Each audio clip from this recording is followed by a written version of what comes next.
Why is her room always so organized and clean? Ever since I met her, I've never seen her room messy. Never. Even after we started living together, it stayed perfectly tidy. Why? First I thought she was using some illegal level storage technique or secret ninja skills. But nope. Her organizing system was actually super simple. Anyone can do it.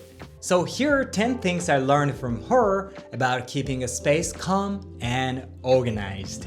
Oh, and one more thing. She used to manage inventory at Zara and now helps run a natural clothing shop. So organizing things in a beauty and easy to find way is basically her superpower. First, the real goal. According to her, organization actually has a very clear goal. Can you guess what it is? It's simple, to always know where everything is. One of the biggest mistakes many of us make, including past me, is thinking organization is just about making things look clean. So we just had stuff in boxes, randomly line things up neatly, and think, yep, organized. And sure, it looks organized, and you remember where you put everything, but 1 week later, you go like, wait, where did I put that? And then you waste 15 minutes looking for it, getting stressed the whole time. That happens, right? In fact, studies show that the average person spends around 150 hours a year searching for things. That's almost 6 whole days! Nobody wants to spend that much time just looking for things, right? That's why the goal of organizing isn't just to make things look clean. It's to always know where everything is. She said her ideal is being able to find things even with her eyes closed. So you can instantly reach what you need. No stress about searching for things. Doesn't that make your daily life a little lighter and calmer? Second, don't use dead space.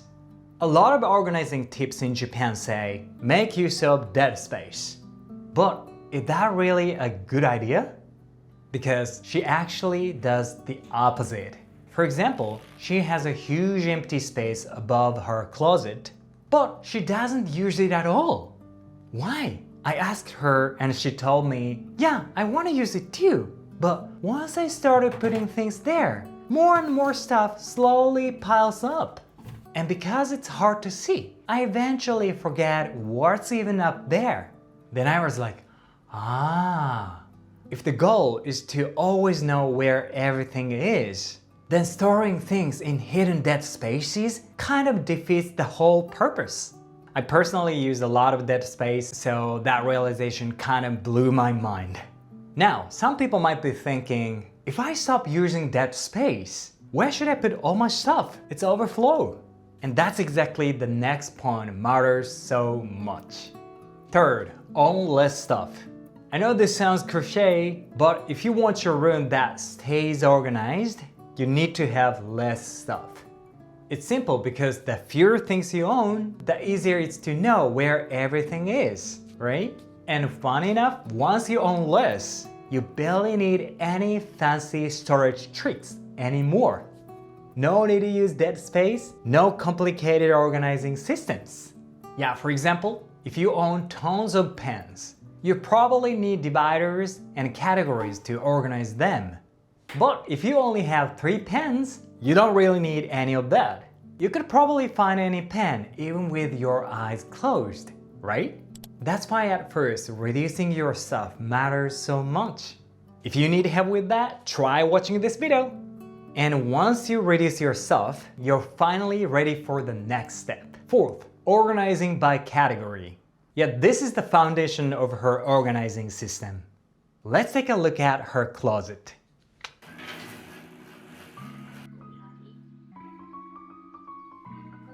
ボトムス、パンツと畳めないシャツ類があります。畳んでシワになりたくないものはここに置いています。ここはインナーですね。キャミソールだったりとか靴下だったりが入っています。ここは開けれません。下着が入っています。下着はエネルギーが大事なものなので必ず蓋がしてあるっていうのが条件です。何？それは初めて聞いた。そうなんです。下着は気を循環させるので、必ずいいところに下着が片付けるってことが私の大事にしているポリシーです。これはパジャマ、部屋着とか。部屋着。で、ここはボトムス。これはちょっと汚れたくないからカバーをかけていて、あとはニット類。で、もうすぐしたらここも夏物に変えます。ここは季節冬のものが入ってたりとか、日用品のスペアが入ってたり、こっちの長さが足りないから、私はピンクが可愛いからピンクは前にしたりしてます。見える部分だから好きな服。As you can see, each space has each category, almost like a little map. She has this kind of maps everywhere, in the fridge, in the kitchen shelves, and thanks to this map, she never gets lost. She says when you organize by category, life gets so much easier. Okay, now let's get into some detailed techniques. You're gonna love it. Fifth, don't rely too much on dividers. When people hear organized by category, a lot of them immediately think, okay, I should buy storage dividers. Yeah, I think the same way too. But surprisingly, she barely used them. Yeah, so I asked her why, and her answer actually surprised me. She said, because the type and amount of things always change, right? Once you divide everything with organizers, the space becomes fixed, and ironically, it gets less practical. I was like, wow, I've never think like that way. Let's take the fridge, for example. Some days you buy a lot of natto. Other days you probably buy more tofu. If everything is divided into fixed sections, it becomes harder to adapt, right? So she said, instead of relying too much on dividers, adjust the layout depending on the amount and type of things you have. It's kind of like playing Tetris. It's fun. Yeah, it was like very much eye-opening moment for me. Sixth, the Tetris role of organization. After watching her for a while, I realized she actually has a kind of Tetris role for organizing things. And that role was super simple. Arrange things so they can be visible. Because visible things are easy to find means less stress. For example, clothes are normally lined up horizontally like this. It's not vertically, but you can still see everything, right? Next, let's look inside the fridge. Actually, one day after I messed up the fridge, she showed me how to organize it. Let's learn from her together. 日付が見えるように並べたいの。そしたら、このナットが一番かっていうのが分かるでしょ。でも見える並べたい。そう。こうしかも背の順にやりたいの。でこうしたいの。ちゃんと。もし例えばさ、これが前だとするじゃん。そしたらもうケチャップ隠れちゃってさ、あれケチャップないってなっちゃうじゃん。ちゃんと全員が見えるようにしたいの。四角は四角で並べたいの。四角は四角で。そう、これは同じ形で並べたいわけ。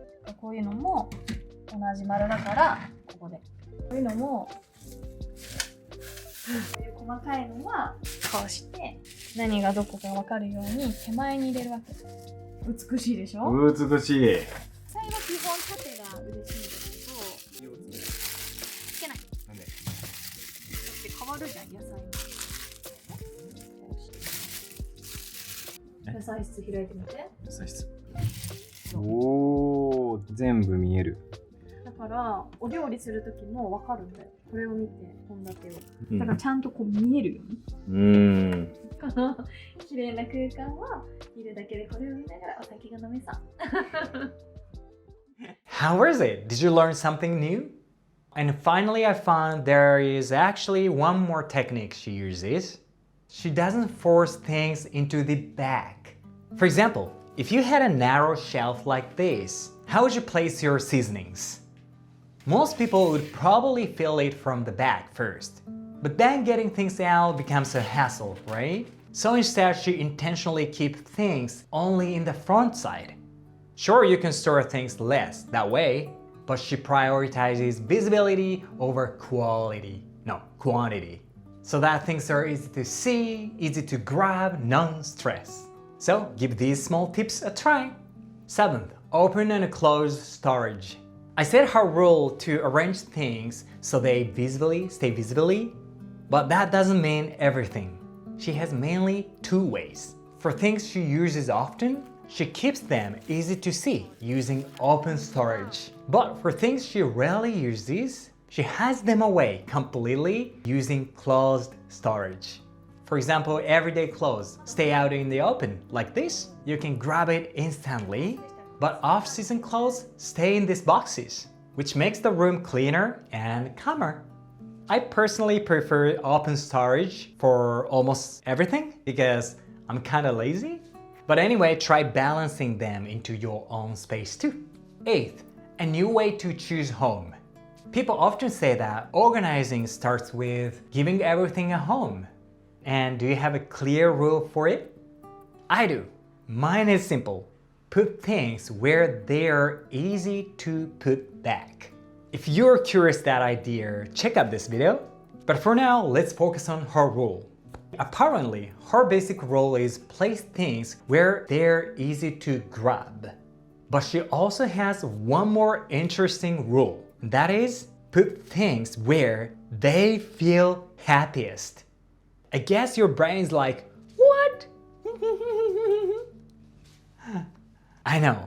Let me explain. Last night, we had a conversation like this. Hey, let's put this heater in the bathroom area. We use it there every day. Yeah, I know, but she looked at the heater and kept saying, I feel bad leaving this little guy in such a humid place all the time. I was like, what? What a cute answer! She wasn't only thinking about convenience for us, she was thinking about where the item itself would feel most comfortable. I personally believe objects have, their own little character, and probably this guy is very happy. 9th, give your cleaning supplies one home. Where do you keep your cleaning supplies? Usually people separate them by location.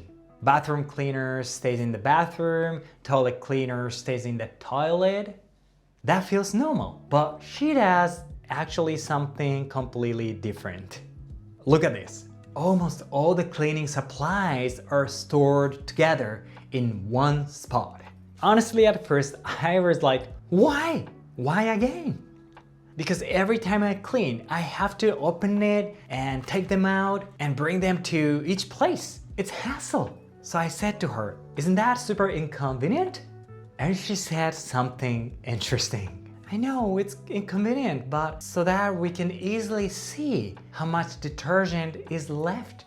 Then I was like, Let me explain. Have you ever had this happen? You're at the drugstore and thinking, do I still have toilet cleaning wipes at home? What about bathroom spray? You're not sure, so just buy them anyway. And then later at home, you discover extra many bottles hidden in the back everywhere. It's a mystery, right?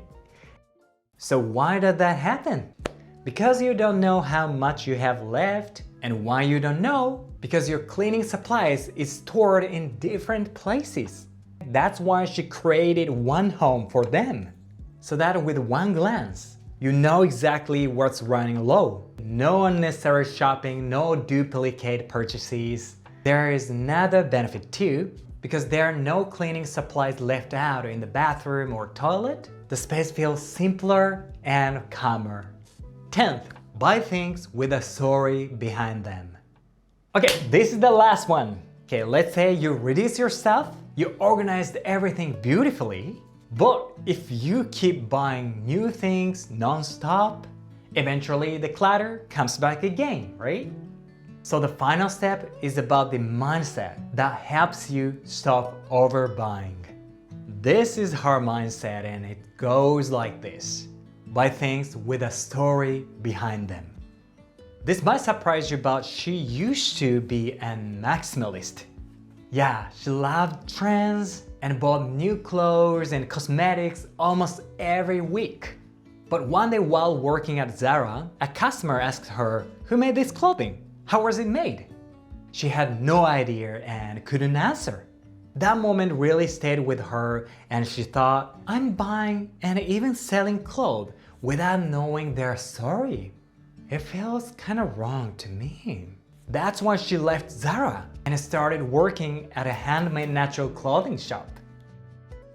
And ever since then, she's been buying clothes with stories behind them. Who made this? Where was it made? Is it eco-friendly? Yeah, she says, with this mindset, I started becoming more attached to my clothes. Back then, if my clothes got dirty or rippled, I would just throw them away. But now I repair them and keep using them for a long time. And because of that, I barely buy new clothes anymore. Isn't it beautiful? I think this mindset works for almost everything. Buy things with a story behind them, so you can reduce how much you buy. So what did you think about her organizing system? Let me know your thoughts in the comments. I'd be happy. She'd be really happy to hear them too. The next video is about a day in her life at a natural clothing studio. Stay tuned. I hope to see you there. Bye bye.